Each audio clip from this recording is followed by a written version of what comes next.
Hello everyone. We are today starting haloalkane and haloarenes short number 1. So let's start. अब haloalkane और haloarenes में हम first part देखेंगे। तो देखिए फर्स्ट पेज जो है हम आज 281 से 285 तक पूरा डन कर लेंगे।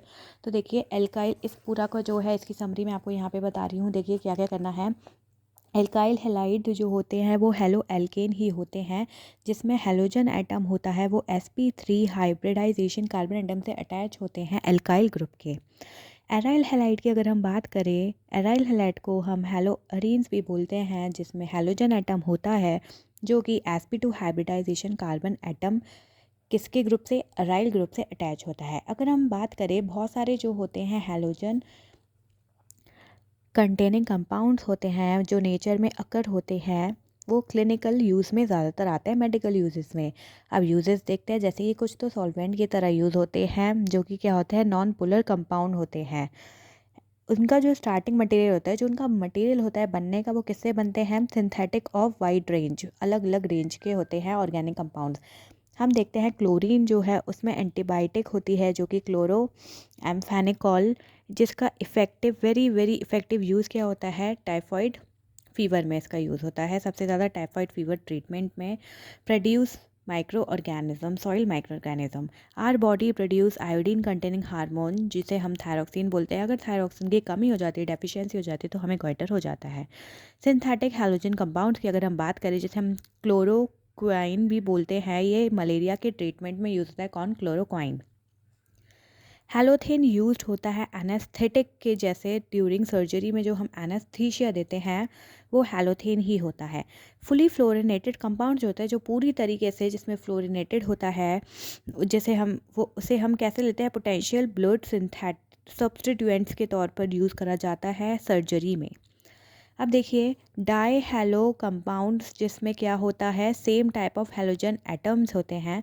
ये दो पार्ट्स में डिवाइड होते हैं, एक जर्मिनल हैलाइड्स, एक विसनल हैलाइड्स। जर्मिनल हैलाइड्स जो होते हैं वो उसे हम एल्काइलिडीन हैलाइड्स भी बोलते हैं, और विसनल हैलाइड जो होता है उसे हम एल्काइलीन डाइहैलाइड भी बोलते हैं। जर्मिनल हैलाइड की अगर हम बात करें तो हैलोजन एटम जो कि प्रेजेंट होते हैं सेम कार्बन पे, एक ही कार्बन पे प्रेजेंट हो हैलोजन एटम, उसे हम क्या बोलते हैं, जर्मिनल डाइहैलाइड्स। विसनल हैलाइड्स की बात करें तो हैलोजन एटम्स जो कि एडजेसेंट कार्बन एटम पे प्रेजेंट हो। अब देखिए एडजेसेंट मतलब मैं आपको बता दूं, एडजेसेंट जैसे ये कार्बन एटम है, अगर दो कार्बन एटम है, अगर एक इस पे लगा हुआ है हैलोजन एटम, एक इस पे लगा हुआ है हैलोजन एटम, तो ये क्या हो गए, ये हो गए हमारे vicinal.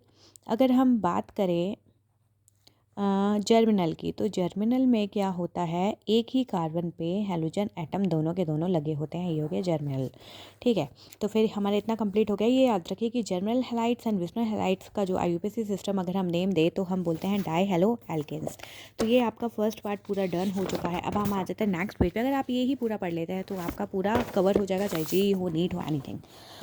So let's get started. Next page पे आता है क्लासिफिकेशन। क्लासिफिकेशन के अगर हम देखें, क्लासिफिकेशन में देखिए क्या होता है, हेलो एल्केन्स एंड हेलोअरीन किस में डिवाइड्स होते हैं, मोनो में, डाई में, पॉली हेलोजन में, ट्राई टेट्रा एक्सेट्रा। अब देखिए आपको इसमें क्या लर्न करना है, मोनो हेलो एल्केन्स, मोनो एक सिंगल हेलोजन इससे अटैच है, C2H5X सिंगल हो गया मोनो हेलो एल्केन। दो डाई हेलो एल्केन्स, दो हेलोजन लगे हुए हैं। ट्राई हेलो एल्केन्स में तीन हेलोजन रखे हैं। मोनो हेलो अरीन, अरीन आ गया, अरीन आ गया तो याद रखिए साइकिल, साइकिल आ जाएगी। ठीक है, तो मोनो हेलो में एक हेलोजन लगा हुआ है, डाई हेलो में दो हेलोजन लगे, ट्राई हेलो में तीन हेलोजन रखे हैं।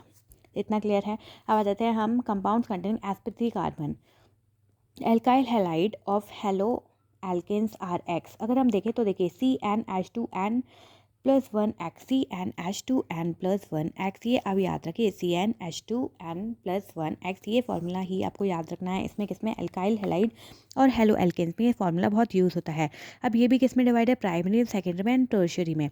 प्राइमरी में देखिए, प्राइमरी में क्या है, ये क्या है हमारा व्हाट इज़ आर, अगर मैं आपसे बोलूँ कि आर क्या है तो आपको पता होना चाहिए alkyl group, R is an alkyl group. इसमें एक एल्काइल ग्रुप रखा है तो ये हो गया प्राइमरी, इसमें 2 एल्काइल ग्रुप रखे हैं ये हो गया सेकेंडरी, इसमें 3 एल्काइल ग्रुप रखे हैं आर आर आर तो ये हो गया टर्शरी। एलाइलिक हैलाइड की अगर हम बात करें तो याद रखिए एलाइलिक हैलाइड में क्या होता है, जो हेलोजन एटम है वो sp3 हाइब्रिडाइजेशन कार्बन एटम से अटैच होगा। कार्बन एटम नेक्स्ट टू, और जो कार्बन एटम होगा वो किसके बगल में लगा होगा, जो कार्बन कार्बन डबल बॉन्ड हो। देखिए इसमें कार्बन कार्बन डबल बॉन्ड है, इसके नेक्स्ट में ही कार्बन एटम है, उसमें उससे ही अटैच क्या है हमारा हेलोजन। इसमें क्या है, ये रहा sp3 हाइब्रिडाइजेशन कार्बन एटम है, इसमें क्या है हमारे इसके नेक्स्ट में हेलोजन अटैच, ये क्या हो गया अलाइलिक। तो आपको ये पॉइंट याद रखना है कि carbon carbon double bond and allylic carbon. Benzylic में बात करें तो बेंजीन की रिंग आ जाती है बेंजाइलिक में। बेंजाइलिक में क्या होता है, जो हेलोजन एटम है वो किससे बॉन्ड होता है sp3 हाइब्रिडाइजेशन में, इसमें भी ये था इसमें भी ये था, बस इसमें क्या है इसमें next to carbon carbon double bond के बगल में है, लेकिन इसमें क्या है next to aromatic ring, aromatic ring जो है उसके ही नेक्स्ट में अटैच होगा हमारा हेलोजन और आर। ठीक है, अब थर्ड पे आ जाते हैं हम। देखिए compound containing sp2, vinylic halide और राइलिक हैलाइड दो में डिवाइड हो जाता है। sp2 की बात कर रहे हैं, अभी हम इधर sp3 की बात कर रही थी एलाइलिक बेंजाइलिक, अब हम बात कर रहे हैं sp2 की विनाइलिक एंड राइलिक। विनाइलिक हैलाइड में देखिए क्या है, जो हेलोजन एटम है वो sp2 से हाइब्रिडाइजेशन है। अभी ये याद रखिए इसमें हमने sp3 देखा था, इसमें भी हमने sp3 देखा था, क्योंकि ये sp3 की बात हो रही है। इसमें हम sp2 देखेंगे, याद रखिए sp2 की बात करें विनाइलिक अराइलिक, sp2 हाइब्रिडाइजेशन से अटैच होगा of a carbon double bond. Vinylic बिल्कुल अलाइलिक जैसा है, बस डिफरेंस क्या है, डिफरेंस ये है कि इसमें अलाइलिक में sp3 लगेगा और विनाइलिक में sp2 लगेगा। अराइल की अगर हम बात करें, अराइलिक में भी sp2 hybridization carbon atom of aromatic ring, aromatic ring में रिंग आ जाएगी, याद रखिए इसमें भी एरोमेटिक रिंग आ जाएगी, और sp2 के बगल में लगा हुआ है हमारा हेलोजन, और इसमें भी sp2 के बगल में लगा है हमारा हेलोजन। अराइल हैलाइड में भी क्या है, sp2 के बगल एरोमेटिक रिंग है और sp2 के बगल में हमारा हेलोजन लगा है, sp2 के बगल में हमारा हेलोजन लगा हुआ है, एंड ये भी एरोमेटिक रिंग है। अब नोमेनक्लेचर में आ जाते हैं। देखो नोमेनक्लेचर मतलब नेम देना, जो जो इंपॉर्टेंट पॉइंट्स है वही मैं आपको बता देती हूँ, वही लर्न कर लीजिए, बस बस बस आपका बोर्ड भी हो जाएगा, नीट भी हो जाएगा, जेई भी हो जाएगा। अब देखिए एल्काइल हैलाइड जो होते हैं उसे हम हैलो सब्स्टिट्यूएंट्स हाइड्रोकार्बन भी बोलते हैं, ये हैलोजन के सब्स्टिट्यूएंट्स होते हैं, IUPAC सिस्टम में नोमेनक्लेचर में यूज़ होते हैं। हैलो अरीन जो होता है वो कॉमन होते हैं, as well as IUPAC names होते हैं किसके, अराइल हैलाइड के। Aryl halide halo arene, aryl halide halo arenes, याद रखिएगा।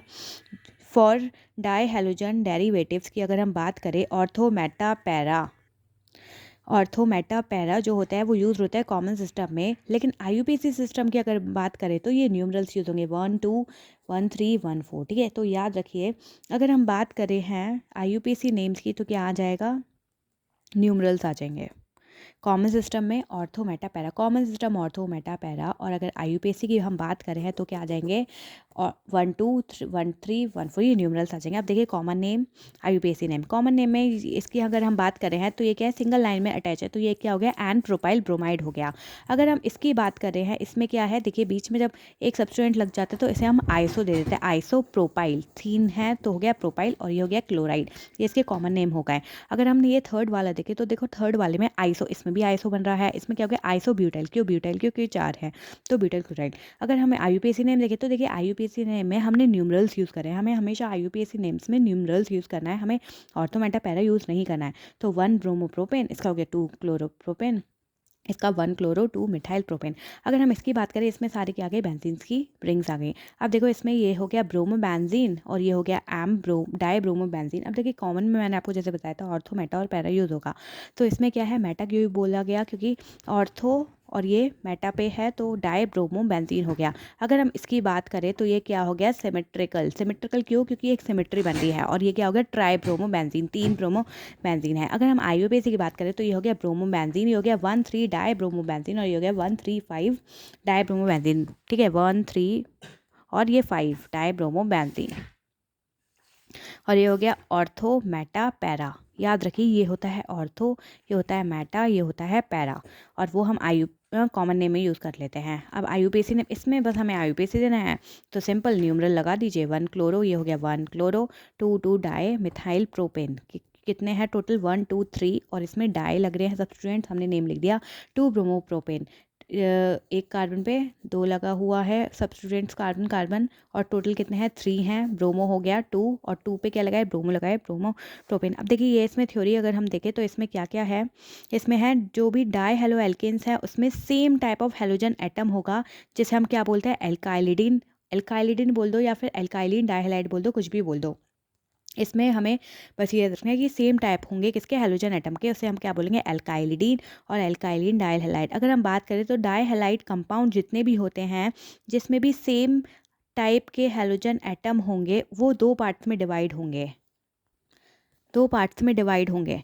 ये 2 पार्ट्स ये रहे, जर्मिनल डाइहैलाइड, विसनल डाइहैलाइड। जर्मिनल डाइहैलाइड को हम एल्काइलिडीन हैलाइड भी बोलेंगे और विसनल हैलाइड को हम एल्काइलिन डाइहैलाइड बोलेंगे। अब देखिए जर्मिनल हैलाइड की अगर हम बात करें तो इसमें क्या होता है, जो हेलोजन एटम है वो सेम कार्बन से अटैच होगा, सेम कार्बन से अटैच होगा। ये रहा एक कार्बन और इससे ही जितने भी हेलोजन एटम है अटैच होंगे। अगर हम विसनल डाइहैलाइड की हैलाइड्स की बात करें तो इसमें हेलोजन एटम जो है एडजेसेंट कार्बन पे, एक कार्बन ये है, एक कार्बन ये है, एक हेलोजन एटम इधर लगेगा, एक हेलोजन एटम इधर लगेगा, और इन दोनों को हम क्या बोलेंगे डाई हेलो एल्केन। अब देखो ऐसी इनका एल्काइलिन डाइहैलाइड बोलेंगे हम। आईयूपीएसी नेम अगर हम देखें तो इसे हम डाई हेलो एल्केन्स बोलेंगे। डाई हेलो एल्केन्स किस किस की बात करी हमने, जर्मिनल डाइहैलाइड्स की और विसनल डाइहैलाइड्स की। अगर हम कॉमन नेम देखें तो देखो ये इसका इथाइलिडीन क्लोराइड, ये क्या हो गया जैम डाइहैलाइड। जैम डाइहैलाइड हैलाइड क्यों हो गया, क्योंकि एक ही कार्बन पे लगा हुआ है हेलोजन, हमारा क्लोरीन हेलोजन है हमारा। इथाइलिन डाइक्लोराइड, अब इसे हम विसनल डाइहैलाइड बोल रहे हैं। क्यों, क्योंकि देखो ये अलग अलग कार्बन है, अलग अलग कार्बन पे क्या लगा हुआ है हमारा क्लोरीन लगा हुआ है, और ये इसका आईयूपीएसी नेम हो गया। आईयूपीएसी नेम में हमेशा हम न्यूमरल वैल्यूज़ यूज़ करेंगे। तो ये जितने भी स्ट्रक्चर है वो वेरी वेरी वेरी इंपॉर्टेंट है, और ये पूरा टेबल जो है उसे तो ऑन टिप्स पे हमें लर्न कर लेना है। इसमें जो भी इंपॉर्टेंट है सारा इस वीडियो में कवर है। अब देखिए लास्ट टॉपिक पे आ जाते हैं हम 285 nature of C X bond. What is C is carbon, X is halogen. तो अगर हम इसका देखें तो देखो इसमें हमें पता है जो हैलोजन एटम होते हैं वो सबसे ज़्यादा इलेक्ट्रोनेगेटिव होंगे। इलेक्ट्रोनेगेटिव किससे कंपेयर करें, हम कार्बन से कंपेयर करें। तो देखो ये जो हमें दिख रहा है कार्बन जो है इसमें वो इलेक्ट्रो पॉजिटिव है, और हैलोजन जो है वो क्या है इलेक्ट्रोनेगेटिव है। तो जो कार्बन हैलोजन बॉन्ड है एल्काइलिडीन में वो पोलराइज हो जाएगा। पोलराइज क्यों, क्योंकि एक पॉजिटिव है और एक क्या है नेगेटिव, तो ये दोनों हो जाएगा पोलराइज हो जाएगा कार्बन एंड हैलोजन। तो अगर हम बात करें इसमें जो भी कार्बन है उसमें क्या है पार्शियल पॉजिटिव चार्ज है, और हैलोजन में क्या है पार्शियल नेगेटिव, दोनों मिलके क्या बन गया पोलराइज्ड बन गया। अगर हम देखें साइज़, किसका साइज़ देखेंगे हम हैलोजन एटम का, वो इंक्रीज होता जाता है। Size of halogen atom increase होता है जैसे जैसे हम पीरियोडिक टेबल में ग्रुप में नीचे जाते जाएंगे। जितना नीचे जाते जाएंगे हमारा हैलोजन एटम का साइज उतना बड़ा बड़ा होता जाएगा। अगर हम बात करिए वेरी वेरी इंपॉर्टेंट है, फ्लोरीन एटम जो होता है वो सबसे स्मॉलेस्ट होगा, आयोडीन एटम जो है सबसे largest, F smallest, fluorine is smallest and iodine is largest. Carbon halogen bond length भी जो है इंक्रीज होती जाती है एफ से आई में। अगर हम कार्बन और हैलोजन ये जितने भी होते हैं फ्लोरीन आयोडीन क्लोरीन ये सब हैलोजन हैं। अगर हम देखें तो एफ से लेकर आई तक जितने भी हमारे कार्बन हैलोजन बॉन्ड्स हैं उसमें उनके जो साइजेस है वो इंक्रीज होता जाएगा राइट साइड जाते हुए हमारे पीरियोडिक टेबल में। Some typical bond lengths bond enthalpies and ये हम टेबल में, अगर हम इसमें बॉन्ड लेंथ की बात करेंगे सी एक्स एंथैल्पी की बात करेंगे और डायपोल मोमेंट की बात करेंगे तो देखिए ये बॉन्ड लेंथ जो है वो फुटिकुलर भारत आई, इसमें क्या है नीचे जितना हम ग्रुप के नीचे जाएंगे उतना इंक्रीज हो जाएगा, लेकिन बॉन्ड एंथैल्पी जो है इन्वर्सली प्रोपोर्शनल होगी बॉन्ड लेंथ के। तो क्या होगा बॉन्ड एंथैल्पी जो है ऊपर जाते जाएंगे तो इंक्रीज होगी, ऊपर जाने में इंक्रीज होगी, लेकिन बॉन्ड लेंथ नीचे जाने में इंक्रीज होगी। तो इस टेबल को हमें ऐसे ही लर्न करना है। अगर हम देखें डायपोल मूवमेंट की बात करें तो देखो डायपोल मूवमेंट हमें ऐसे लग रहा है क्लोरीन का सबसे ज़्यादा डायपोल मूवमेंट, फ्लोरीन का, फिर ब्रोमीन का, आयोडीन का सबसे कम डायपोल मूवमेंट। तो ये जो है हमें इनके प्रॉपर हमें ये लर्न नहीं करने हैं, हमें सिर्फ इनका ऑर्डर याद रखना है। तो ऑर्डर आपको ऐसे याद रखना, बॉन्ड लेंथ जितना भी नीचे जाने में इंक्रीज होगा एंथैल्पी ऊपर जाने में इंक्रीज होगी, डायपोल मूवमेंट का क्लोरीन सबसे ज़्यादा, फ्लोरीन का, ब्रोमीन का और आयोडीन का सबसे कम डायपोल मूवमेंट। ओके गाइस, तो हमारा आज की वीडियो डन हो गई है। ये नेक्स्ट शॉट आएगा कल। Thank you.